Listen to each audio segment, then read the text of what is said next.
What's going on, everybody? Welcome to the Nerdthusiast Wrestling podcast. I am your host, Chris Francesco, and joining me for the first time, hopefully many, many more times to come, is my new co-host, Mr. John Brenner. What's going on, man? Not much, man. How you doing? This is a pleasure. Yeah, absolutely. So this is like a quick little surprise thing that we're doing for Nerdthusiast. I'm still going to be off the air for a little bit, but I think John and I are going to pop in and out here until we are absolutely full bore ready to go. Just, trying to do things every week and maybe every other week for the brand. But before I have him introduce himself, I just want to kind of qualm a little bit of questions that I've gotten regarding when I did a Patreon episode a few weeks back discussing how I was going to have a new, tag team partner for these things. And just to kind of let you guys know about Barone, who was my former guest host here. Just to let everybody know, he wasn't fired. Him and I didn't have any sort of falling out. He didn't reveal himself to be plan B and smash me in the back with a steel chair and just get on his way out of here. Thing is with Barone, his kid and my kid, they play all the time. We're all, he's one of my best friends. The problem with Barone was he and I work on the complete opposite ends of the spectrum. He works nights, I work days. When I can record, he's sleeping. So it's that's realistically what happened. He just didn't have the kind of time that I may have to record, half hour to hour episodes. From what I gather, John also has a wild schedule, but a little bit more openings, which is great. So John, if you could introduce yourself, maybe explain to people how long you've been a wrestling fan, why you wanted to do this, just kind of let people get to know you a little bit. My name is John Brenner, 40 years old and a lifelong wrestling fan. But like every wrestling fan, or I should say most wrestling fans, not every wrestling fan, but most of us have had sabbaticals at times. I call it the pro wrestling sabbatical. So to give you like my little background, I grew up in the heyday of Hulkamania. And that's kind of where I got into wrestling. I was through and through Hulkamaniac.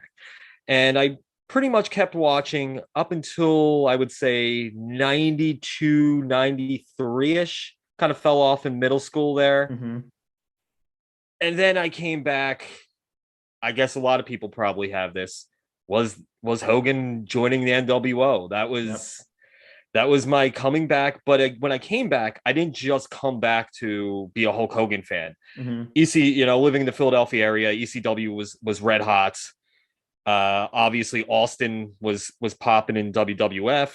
So I just kind of jumped all on board back into pro wrestling, following everything. I couldn't get enough of it until I fell out again, probably 2000, 2001. And then came back. Fell out like when great really time. Started getting during good. a great time. During a great time. I fell out during a great time. I went to college and I was just had other things going on. How dare you? And then 2006 rolls around and I move in with some friends who were still watching that never fell off. And I got back in a big way. Awesome. So, I mean, who's your favorite wrestler of all time? We'll get that out of the way. My favorite of all time would be Hitman. I'm a Bret Hart guy. This is going to be a lot of fun down the road. That's going to be really good. And obviously, everyone who's listened to the shows before, my all-time favorite is Shawn Michaels. So this is going to be completely oil and water for the rest of the time that we do this. Hey, I like HBK though, man. I'm not one of these Bret like obsessives that hates HBK. I like HBK. Yeah. I just had a side I chose. That's all. It's funny. Like I've said this before and people were always surprised. I love Bret the Hitman Hart inside the ring. I mean, I can't even name 3 guys better than him inside the ring ever. It's just not to obviously get into it. I just never have heard a more, other than superstar Billy Graham, Bret might be the most bitter old schooler I've ever heard in pro wrestling. Oh, I agree, but I almost find it fun. It's become fun. I have a friend that told me that he wrote Bret a letter, just kind of, fanboy letter. Yeah. And he gets a response from Bret, and it was like 3 pages of him like discussing, like telling him all about bad things that he went through in life. And I was just like, oh, of course Bret did. Of course he did that. Of course he did. It's so good. But I like Brett a lot. I just like to pick fun at him. But I have to. I'm a Shawn Michaels fan. The real reason we are here is for those of you who haven't paid attention to pro wrestling in the past 3 weeks, a massive, massive cataclysmic shift has happened in the world of pro wrestling, and that is specifically due to one man, and that is the return of CM Punk, who hours from when we are recording this, which is Sunday afternoon around 2:30 here, just hours from now, AEW will be having their all-out pay-per-view live from Chicago, Illinois, and it will be the first professional wrestling match for CM Punk in 7.5 years, I believe it is, where he will wrestle Darby Allin, a wrestler handpicked by Mr. CM Punk himself. John, you and I mean, we barely even said hello before we started talking about let's watch Dynamite. Can't wait to talk to you about Dynamite or Raw or SmackDown. And then all of a sudden, the whole CM Punk thing went down. You and I were texting back and forth a lot. We talked that night about when Punk arrived for the first time, and like we said, over 7 years. In your opinion, man, was this the push that AEW really needed to legitimize themselves as a purebred contender against the WWE? 100%. 100%. I was trying to think of the comparison. It would be impossible to not think of the Nash and Hall comparisons when they jump to WCW. This is bigger. I would argue. I mean, I would say the Punk did more than either Hall or Nash did individually. Mm-hmm. He was a bigger name. And the fact that he was gone for that long, there was just this aura and mystique built around. Nobody remembers him getting beat up in UFC. I don't think anybody does. Like I was wondering. I sometimes forget. Yeah, it's just not even a thing. And even him going back to do that thing with Fox Sports with WWE recap, nobody even remembers that anymore. There was still this. We haven't seen Punk in 7.5 years. That was the thing. When he left us abruptly, it was like something that we loved was just taken away from us. And we never thought we'd get it back. I never thought. I'd given up. I was firm in the fact of saying you're never going to see Cena, because everything he did, it literally came across as if he despised the business. Like it was done. And then when he comes back, he cuts that promo and says, I left professional wrestling in 2005 and I returned in 2021. I mean, I can pick that apart a little bit. There's some things I kind of don't like about him saying something like that. But before we get into that, we're going to run down maybe like our top 5 favorite CM Punk matches.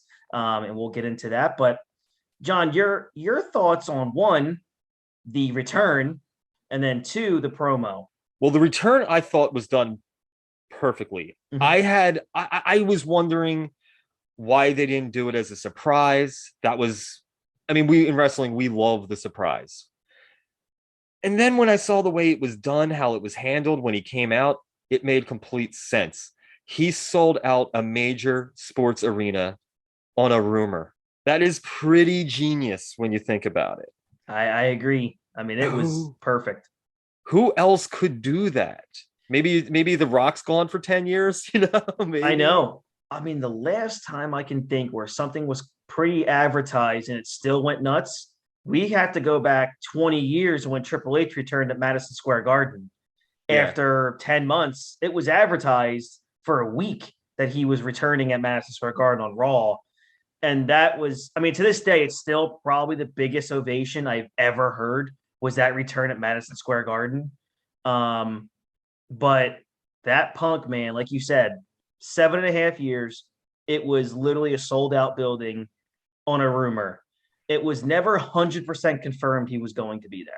I had a good friend of mine, my buddy Hank. He flew out from Philly to Chicago for it. And he texted me the next day and he's just like, I flew out to Chicago for a 14-minute television segment. Totally worth it. Oh, that's accurate. Because, I mean, I honestly can't even remember what happened on the rest of Rampage that night. But, I mean, it was just, that's all you needed. I mean, that's all they really cared about. That whole crowd, all they cared about was seeing CM Punk. Pretty spectacular. And then your thoughts on his opening promo. I thought the promo was great. I loved the nod to Britt Baker to start with Hmm. it. I thought that was just awesome. It seems like he's going to be in the business of handing out rubs, which I think Yeah, is absolutely the best. yeah, good for him on that.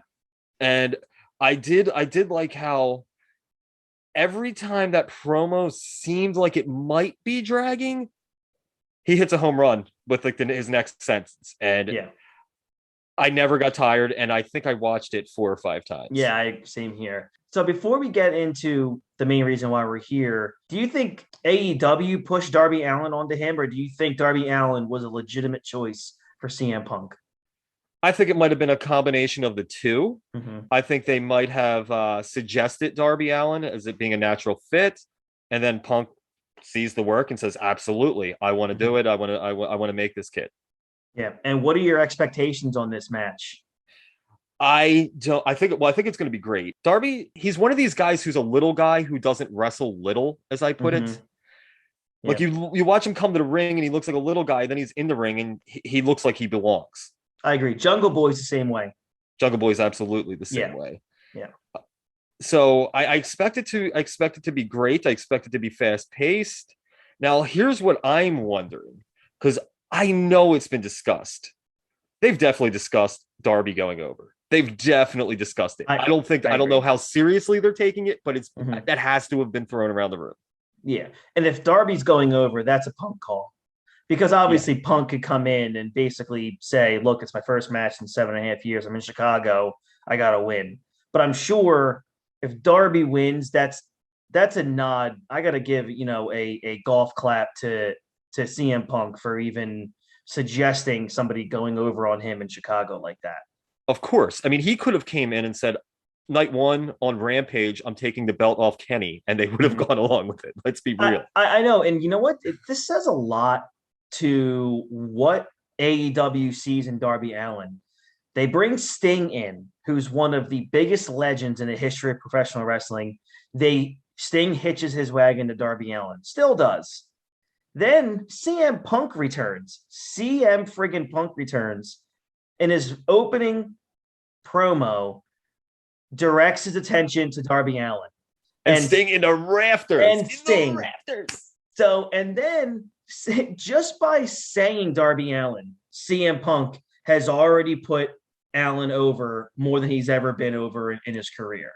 And I got big kudos, man, to AEW for how they've been able to build Darby Allin to basically now he's going to be reaching this mega star status. Like you are going to be in Chicago, the first opponent of CM Punk. That puts you on another level. And now it's like, okay, well, let's just say Punk wins. Where does Darby Allin go from there? If Darby wins, where the hell does it go from there? Like, this is my problem now. And I think you're right. I think they are probably talking about the possibility of Darby Allin winning. But I almost feel like they've kind of booked themselves into a corner because if Punk wins, all right, cool. That's great. Punk, it's almost a shoe in, right? According to Vegas, he's like a -600 favorite to win the match. But if Darby wins, what does that mean? Like, where does it go from here for a guy like Darby Allin?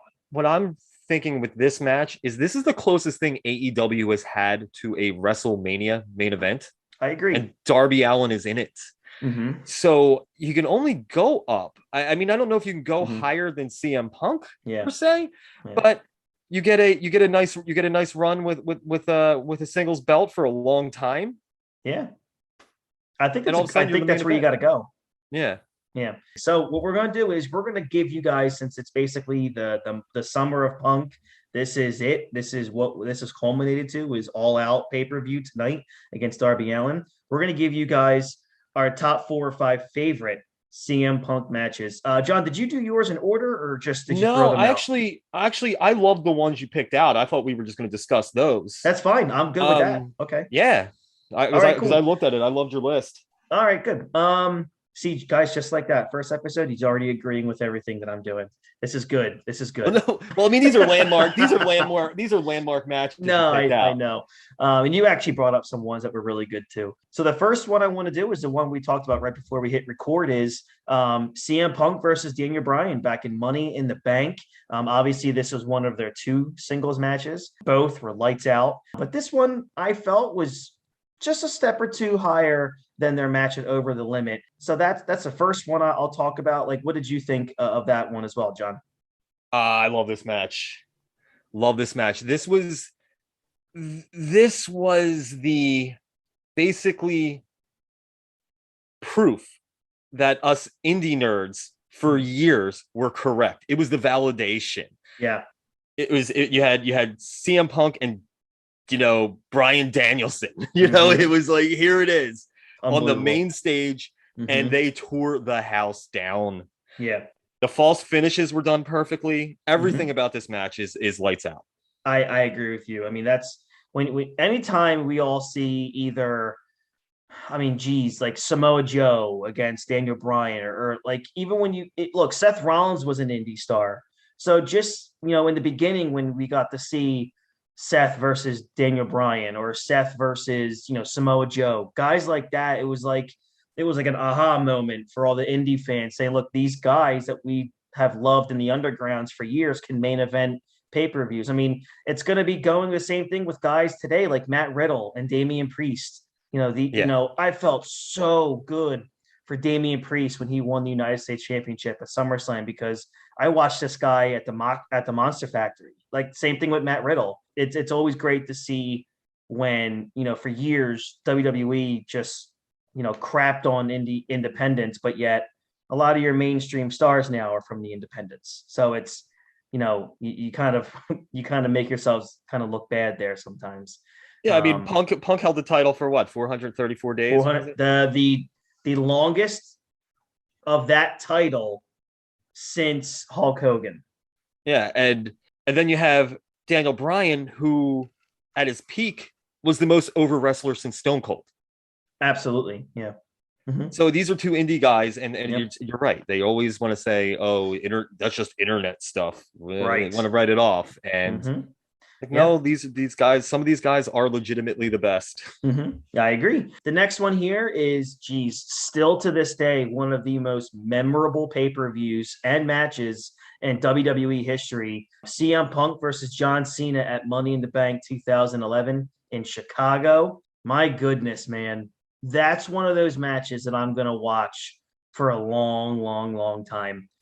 And, I mean, to the point where even, CM Punk referenced the kiss, the blowing of the kiss a couple weeks ago. John Cena posted it on his Instagram account. I think this is like one of those moments, man. And John, you can disagree or agree. It's like one of those iconic moments in wrestling history was that night in 2011. Well, we were talking about in text matches that you would show someone who had no knowledge of wrestling, but maybe wanted to check it out. Mine one is a match that we're going to talk about later, but this is right up there. Yes. This is right up there. You could show them the video package leading up to it, everything about this, and it's cool that this is kind of I feel like Money in the Bank now is kind of the fifth major pay-per-view. I agree. I mean, I even look forward to it way more than I look forward to Survivor Series. I was about to say, I think it's even in terms of real wrestling fans, like the diehards, not the casuals. In terms of diehards, Money in the Bank has overtaken Survivor Series. And it was this feud that did it. And it wasn't even the Money in the Bank match, which is always awesome. Those matches are always great. But this feud, I mean, everything, this build-up, this might be the most perfect build-up that WWE has ever done, actually, when you really think about it, with the Punk contract expiring. I mean, it worked to perfection. Yeah. I mean, how they handled it afterwards was a whole nother story, but leading up to this match, it was perfection. The pipe bomb is just one of those iconic wrestling moments that people still talk about to this day. And it gave you my favorite John Cena, which is the John Cena that is working heel only because of who his opponent is. He's not actually working heel, but he's the heel, and he knows it and he owns it. And that's when his best matches are. It reminded me of the feud he had with Rob Van Dam. It was a lot like that, where he's the heel, but not because he's actually a heel. All right, so the next match we got on here is CM Punk versus the Undertaker at WrestleMania 29. Yeah, WrestleMania 29, man, from New York, New Jersey. Punk versus Taker. This is right off the heels, basically, of Paul Bearer passing away. So that added a huge element to this storyline, as some promos that Punk did, man, were just visceral against the Undertaker and Paul Bearer here, stealing the urn and along those lines. I love this match. This was one of the last matches that we got of, full blown, really good Undertaker. What were your thoughts on this one? It might be my favorite Undertaker match that isn't Shawn Michaels. It's close, man. It's It's close. I mean, it's to me, it's the matches with Michaels, the matches with Edge, the match with Edge a couple years before at Mania, and this one. They're to me they're perfect Undertaker for me. We talked about false finishes in the previous match. The false finishes in this match, I bought every single one. Same. I agree. I thought Punk was going over. Yeah. There was a time where I thought, there was a couple of times during that match where I said, this might be it. Like this could be the time. And it's stunning to even think that they didn't let Michaels do it twice. They didn't let Triple H do it twice, but this might work. They didn't let Edge do it. Edge was 9-0. Oh, yeah, I know. That was a great one too. God, so many good matches. So yeah, I love this Punk versus Taker one. I thought also both their entrances were awesome. So kudos to them. The Taker entrance is always awesome. Yeah. I was not expecting Living Color in the flesh. I know. Just so badass. Awesome. Yeah. So cool. And that just shows you the pull that he had when his contract expired in 2000. What was it, 2011? Yep. The pull he had. Oh yeah, you're going to pay for the rights for for Cult of Personality. Yes. And then a couple years later, you're going to have them at Mania in the flesh. I'm sure at that point, Living Color appreciated the paychecks. Oh, I'm sure. But they're a principled bunch, though. They're one of those. They're one of those. They don't do everything, right? And I appreciate them for that. All right, so the last one I have on the main list that we discussed, and then I had one more that I wanted to watch. This one was one of my favorite, probably in my top 10 to 12 favorite matches ever. Was SummerSlam 2013. CM Punk versus Brock Lesnar. I couldn't believe that Brock went to the lengths that he did to have a great match with CM Punk. We all know this thing, and we've heard other wrestlers say it. Brock won't work with you if he doesn't like you.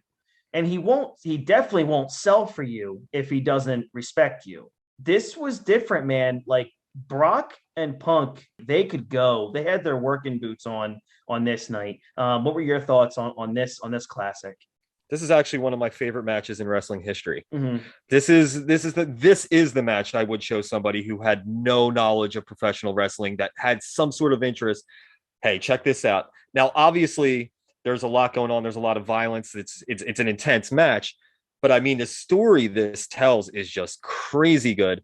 And as far as Brock selling, that's the irony in him not wanting to sell for people, because it's one of the things he does almost better than anybody else is sell. When he wants to sell, it's art. Yeah.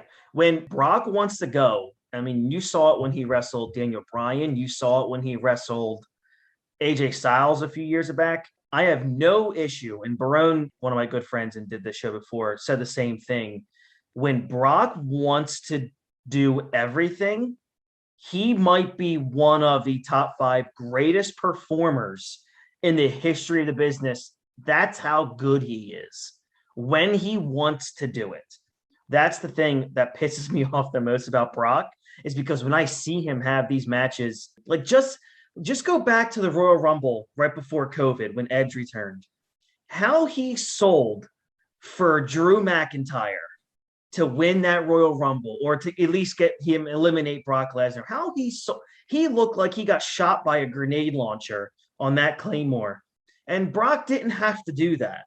But when he did it, it made Drew McIntyre look like $1 billion. And I'm like, damn it, Brock. You get me every time when you do that stuff. What I do find funny about this match, though, is that you look at the last two. We're talking Punk's losses are just as great as his victories, and that's the mark of a great wrestler. Absolutely, I agree. That's a great point. A great point. But yeah, I love that match. That's probably my favorite. Other than that, Punk versus Cena match, because everything that just went into that makes it my favorite Punk match of all time.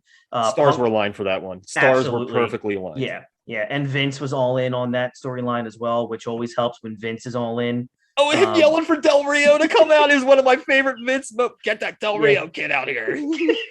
I think he actually says that. Yeah, like because he probably had no idea who he was. That's funny. And then Punk versus Brock would be right there.